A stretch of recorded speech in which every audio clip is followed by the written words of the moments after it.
अभी अभी है उसको वहाँ से जो एक कसना है पहले आओ पहले आपको बोलने में उसके बाद से जो हमें समस्या नहीं आपले ला इलाहा इल्लल्लाह मुहम्मद रसूलुल्लाह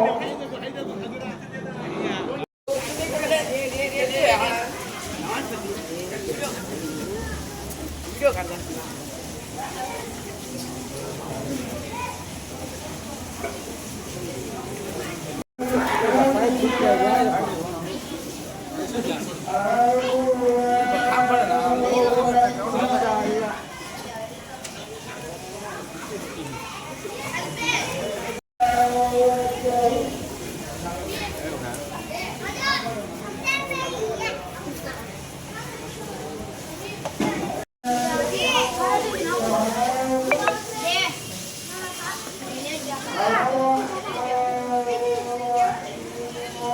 ముఖ్యంగా రంజాన్ నెల మొదలైతే ఒక్క పొద్దు ఉంటాము. ఒక్క పొద్దు అంటే త్యాగము, ఉపవాసం.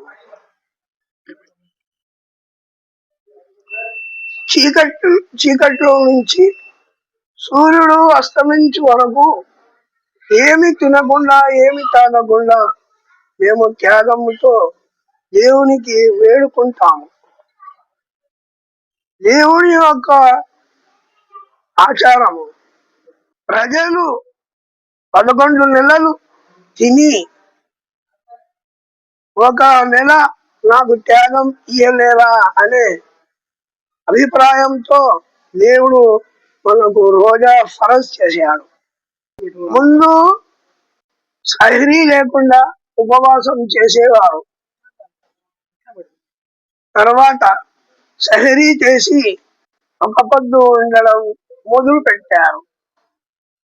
ఉపవాసం ఉండడానికి ముఖ్య ఉద్దేశం ఇస్లాం మనకు ఏం నేర్పిస్తుంది అంటే, బిలో పావర్టీ, మనకంటే దారిద్ర్య రేఖంలో ఎవరైతే ఉంటారో, కటిక బీదరికంలో ఎవరైతే ఉంటారో వాళ్ళ యొక్క ఆకలి బాధను అర్థం చేసుకోవడం కోసం చిన్నతనం నుంచే ఇస్లాం ఏం నేర్పిస్తుంది అంటే, చిన్నపిల్లలు, పెద్దలు, ముసలి వాళ్ళు ప్రతి ఒక్కరూ ఇది ఫరజ్. వాళ్ళకు ఎట్టి పరిస్థితుల్లో నమాజ్ ఏ విధంగా ఫరజు, అట్టే విధంగా రోజా కూడా ఫరజ్ చేశారు. దానికి ముఖ్య ఉద్దేశం ఏంటంటే, చిన్నతనం నుంచే ఈదవారి యొక్క ఆకలి బాధను అర్థం చేసుకోవడం కోసం ఈ ఉపవాసాలు అనేది మహమ్మద్ ప్రవక్త సల్లల్లాహు తాలా అలైహి వసల్లం మనకు ఫరజ్ చేశారు.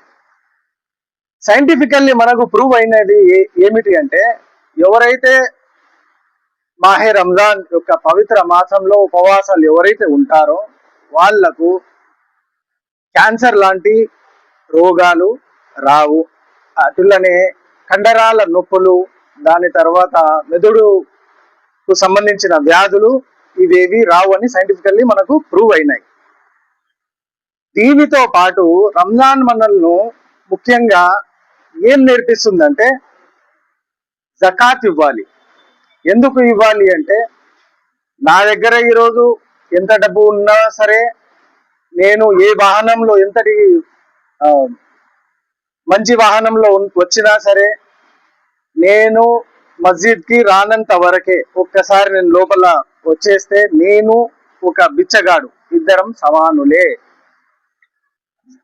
దీన్నే అదే విధంగా జకాత్ మన మీద ఫరజ్ ఎందుకు ఉందంటే, నేను ఒక మంచి స్థానంలో ఉంటే నాకంటే కింది స్థాయి వాడిని నేను గుర్తించాలి, ఆ కింది స్థాయి అతను మళ్ళీ కింది స్థాయి వ్యక్తిని గుర్తించాలి.